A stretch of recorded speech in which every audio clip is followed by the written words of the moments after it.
So there we go. These are new cast iron pans. We've been using them for a while now, and these are in a set. Really nice. So they come in a great set, lid and bottom for the pot, but we're using them this way where you can use them side by side. This is a great way to go. Cooks everything perfectly.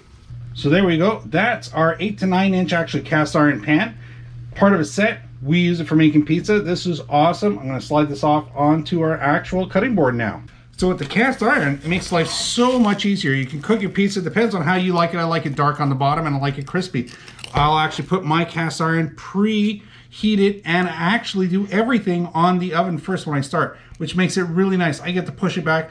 My wife, she likes to actually have her cast iron in the oven and just heat it up to 500, then put her toppings in, then throw it in the oven. 12 minutes later, voila. So this just came out of the oven and it was preheated to 500. So the actual pan, the pan itself was actually put in the oven to preheat along with the oven.